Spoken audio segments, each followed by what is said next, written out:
नीलम, ते आप्पा म्हणत होता पत्रिकेचं, ते काय झालं? अहो ते म्हणाले की मुंबईतूनच करून आणूयात, तिकडे जरा स्वस्त पडतात ना, आणि डिझाईन बी तेच करून पाठवतो म्हणालेत.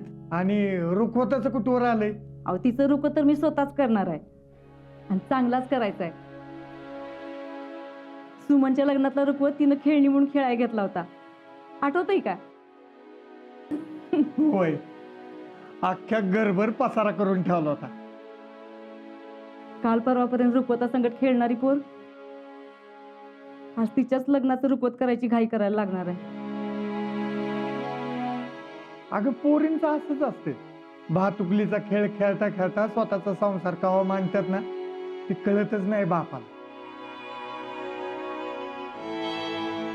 पोरापेक्षा पोरीची मायाच वेगळी असते.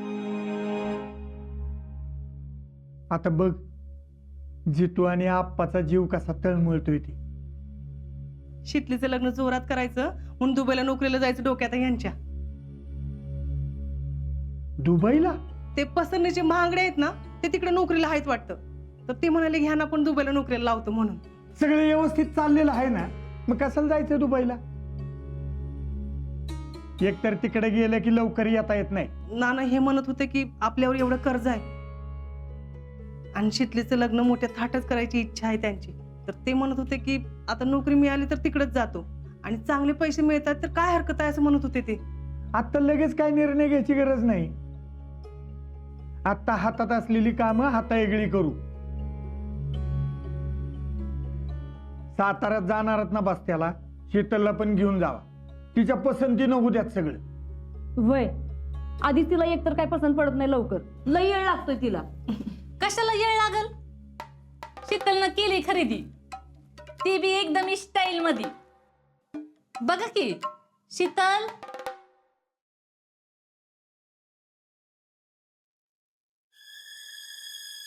ये नको लाजू, ये.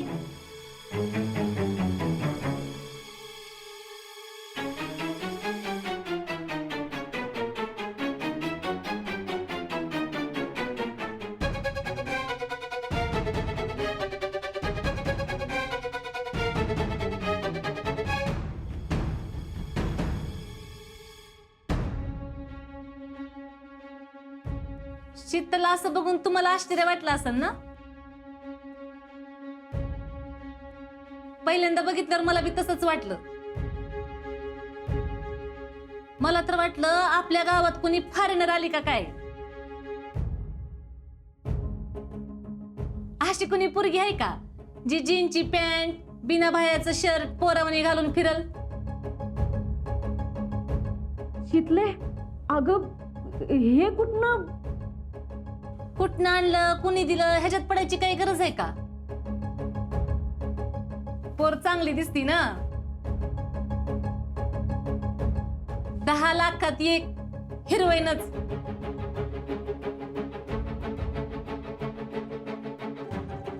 शीतल, अगं कुठं होतीस? सांगते, समज सांगते, बसा. काय झालं? जिजी कपाटावरनं शालू काढत होत्या. आता 17 वेळा सांगितलं वर चढू नका म्हणून, पण ऐकलं तर शपथ ना. तर कपाटावरनं शालू काढताना जिजी पडल्या. मला तर बाई काय सुधारणा झालं, माझ्या तर तोंडचं पाणीच पळालं. आता म्हटलं त्यांना दवाखान्यात नेलं पाहिजे ना, म्हणून मी अजिंक्यना शोधत होते, तर अजिंक्य घरात नव्हतंच. मग इकडं बघितलं तिकडं बघितलं, शेजारी पाजारी समधीकडं बघितलं, तर अजिंक्य कुठं दिसच ना. मग शेवटी मी महादेवाच्या मंदिराकडे गेले, तर तिथं आमचं अजिंक्य कुठल्या तर पुरी संघ गुलुगुलू बोलत बसलं होतं. मला कळलं ना आता अजिंक्य कुठल्या पुरी संघ बोलत असतील, म्हणून मी नीट जवळ जाऊन बघितलं, तर आपली शीतल.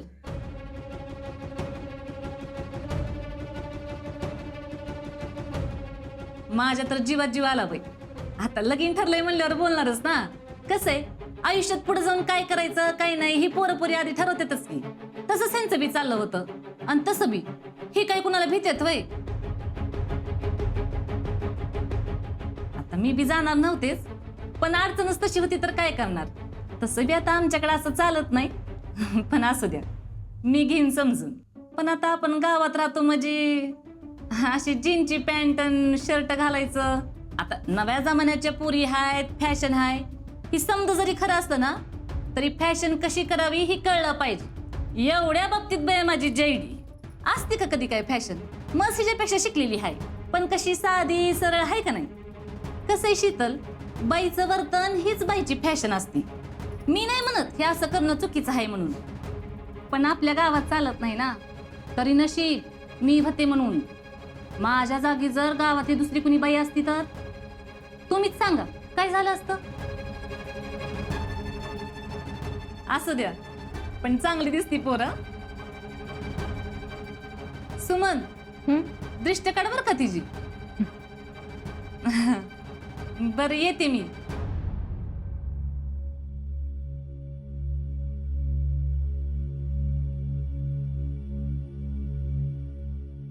बर कशी तलबाळ, जशी फॅशन करतीस ना तसं संसार बी करायला जमायला पाहिजे ना.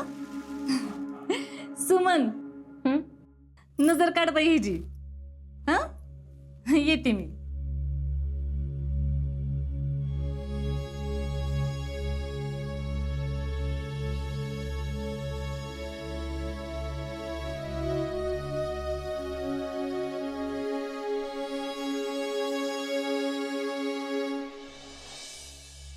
अजिंक्य, काय म्हणले डॉक्टर? लय काय झालं नाही ना? अगं मुक्का मार लागलाय. काय गरज होती काय माहिती? अरे तुम्ही कुणी शालू काढून देत नव्हता म्हणून. आणि होय ग, तुला मी काढून देतो म्हणलं होतं ना. आणि शालू काय लगेच काय पळून जाणार होता वय? अरे माझा जीव गमत नव्हता म्हणून बाबा. आता हे कितीला पडलं हा? आणि होय ग, तुला काढायची काय गरज होती? जेडीला सांगायचं होतं. अरे तिला मी सांगितलं होतं की, पण ती मी कुठेतरी बाहेर निघून गेली. अगं जीजे, आता मला काय माहित शालू काढायचं एवढं महत्वाचं आहे ते. नाही तर दिलं असतं की मी काढून, मग एवढं काय झालंच नसतं. अहो तरी बरं, विकेंड राहुले लगेच आले आणि मग सचिन दादा बी आला पोरं घेऊन. मम्मी घरात नव्हती ना, तुम्हाला शोधायला गेली होती बाहेर, आणि त्यात मी बी घरात नव्हते. जीजीला एकटीला काहीच सुधरत नव्हतं. जीजे, डॉक्टरांनी काय सांगितलं ऐकलंच ना? म्हातारपणात धावपळ करायची नाही. त्याला काय जाते सांगायला? तुझ्या लग्नात काय तो काम करायला येणार आहे बे? अगं पण आम्ही बाकीचे आहेतच की. तू तुझं दुखणं वाढवून घेऊ नको. नाही वाढत. रोज जरा शेक घेईन म्हणजे होईल कमी. आणि हा, ती औषधं पहिली घ्यायची वेळेवर. घेते बाबा. आजा जेडी ती शालू आण ग. वय